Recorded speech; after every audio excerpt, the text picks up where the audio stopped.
Cowards!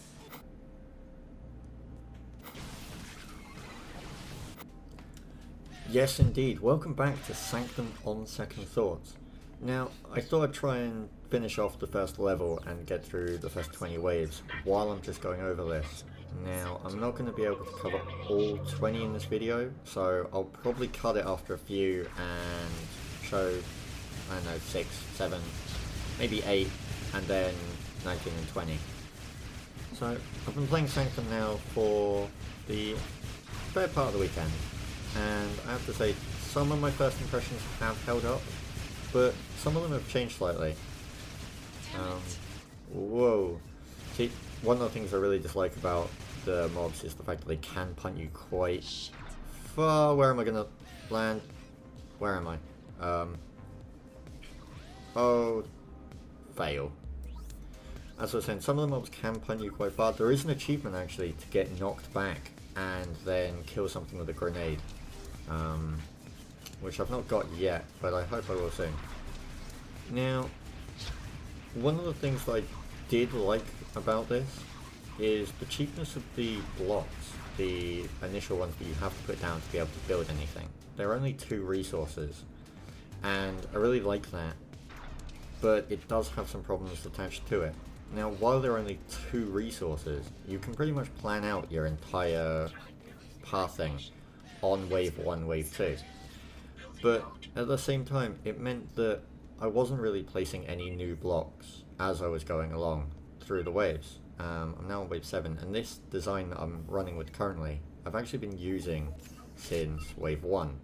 And the only thing I seem to be doing really during the pre-wave building phase is running backwards and forwards, upgrading towers, and I have to admit, part of me would really like to need to swap them out for other variants. I mean, I'd really hope that in the later waves of a level, you know, I'm rebuilding areas because it's going to help me out against certain mob types. I'm not sure if I'll get all the way through the 20 waves without having to redesign this. I guess we'll find out by the end of this video.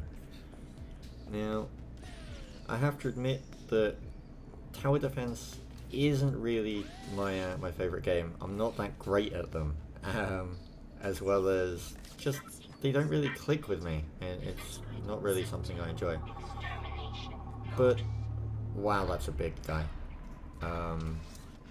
The first person aspect of the game though, it really keeps me interested. I love the fact that there are areas where I don't have any towers, yet I still feel that, you know, I can do something like that. I can run and gun alongside the mobs. I can try and slow them down near my towers. The FPS really works. I love the gun varieties as well. The sniper rifle really is settling as my favourite at the moment. This guy will not go down apparently. Let's try shooting him in the face. Now, every mob does have weak spots on it. This guy, for example, would be the head just around the glowy eye bit. And the damage there seems to be way higher with your gun, so it really does kind of, it's not really a spam FPS. You really, you know, you are rewarded for the better shots. And I need to slow this guy down. That was quite possibly the worst shot I've ever failed at. But I think hopefully the lightning tower is going to bring him down. Maybe. Yes, no, yes. There we go. Nice and simple. So, I really like the fact that, you know, I'm not reliant fully on my towers. If something does go wrong, I have a chance to save it myself. I really like different variations of the towers. The lightning cannon seems to be my favourite on this level. As far as I'm aware though, you do get different towers on the later levels to these ones, as you've only got 3 varieties on the first level. Now, while this game may not really, you know, stay at the front of my playlist, I really can see myself sinking more time into it in a casual way. Maybe in single player, you know, jump into it for half an hour, try and do a few waves.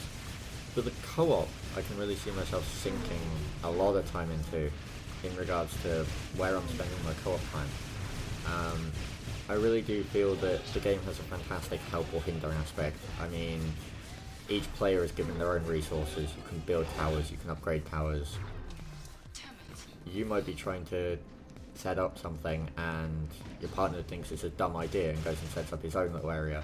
Or you could focus on working together on one area.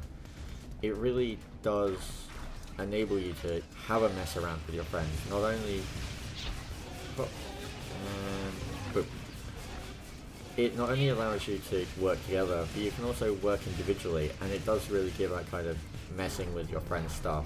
I've not had too much time in the co-op, so I'm not really sure if you can pull down your friend's stuff rather than just upgrade it. Hopefully I'll get into co-op soon, but I unfortunately don't think I'll be doing a video on it, just given all of the games that are now starting to come out. I really want to try and focus on those. So let's go ahead and skip to wave 19. We'll just bust out 19, see if I can successfully do 20, and we'll call it a day there. As a whole though, Sanctum manages to deliver on what it sets out to achieve. It doesn't try too hard.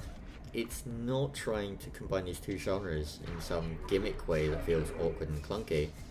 The two genres, to me, seem to flow together smoothly, and they not only manage to play off each other, but they do it in a way that brings an enjoyable experience to the player. If I'm honest, it's a shock to me that a tower defense game such as this managed to pull me in, and to some extent I'm glad it did. I've enjoyed it. Tower defense games aren't really my forte. As I said, I'm not that great at them. And these runners are really... Whoa! Where am I going? Wow, I can't believe I didn't fall and die there. I've just never really clicked with any of the ones I've tried in the past. But I really have to admit that I'm liking it. And not really in the way I thought. Whereas I thought the FPS would be the true shining factor in this for me. I have to admit, I'm really liking the strategy of placing the turrets down, working out the path. After talking to a few friends, this was the pathing route I finally decided upon, and it seems to work really well. But that's also a bad thing. As I covered at the beginning of the video, I really wish there was a need for me to switch things up, to change some of these towers around. And there isn't. I'm not saying it's a completely bad thing. It makes it simple. It makes it so that you're not losing track of stuff. You can just hit tab, look at your map, go and upgrade some of the towers. And in terms of a tower defense game, I'd have to say this is one of the better ones out there. But I'm honestly, I wasn't expecting this to blow me away and be a game that steals all of my time. But I'm pleasantly surprised at how much time it managed to steal off me over the weekend, as well as the potential that it has for a co-op time sink in the future. And I have to admit, I'm impressed with Coffee Stain Studios as well. I mean, not only in regards to the cross-genre combination that they've got going here, it works surprisingly well, better than I expected actually. But I mean, also in terms of the plans that they've got for this game. They're already planning new monster types and new levels, as well as they're making multiplayer easier for the less tech savvy by not having you have to open ports. But they're also adding 4-player co-op that I mentioned earlier.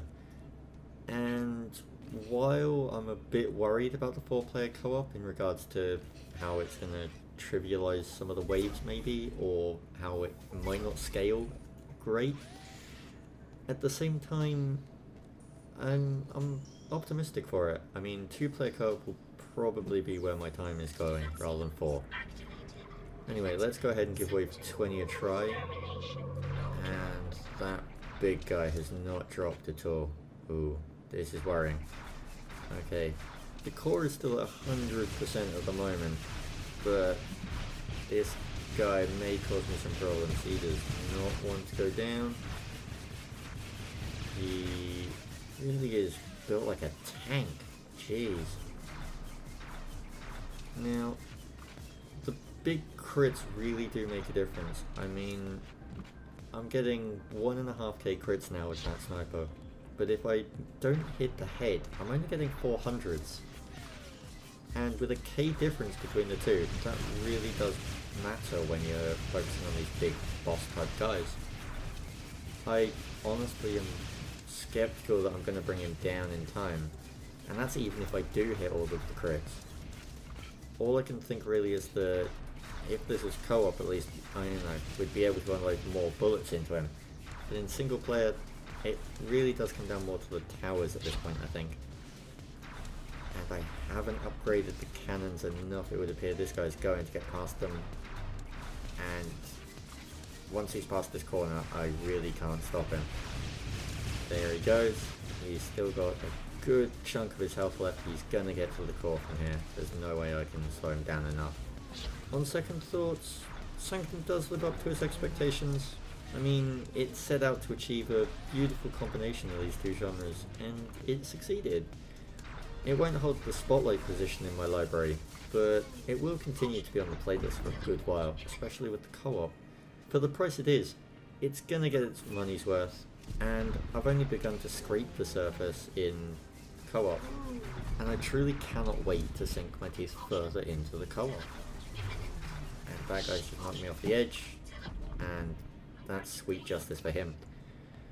So let's end this video the same as we did first impressions. Dance party. Although, I have to admit, I'm a bit annoyed. She doesn't seem to be able to dance too well, and I'm not wearing a top hat. What's this injustice? Aliens get top hats and I don't. Oh well. This has been Sanctum on Second Thoughts.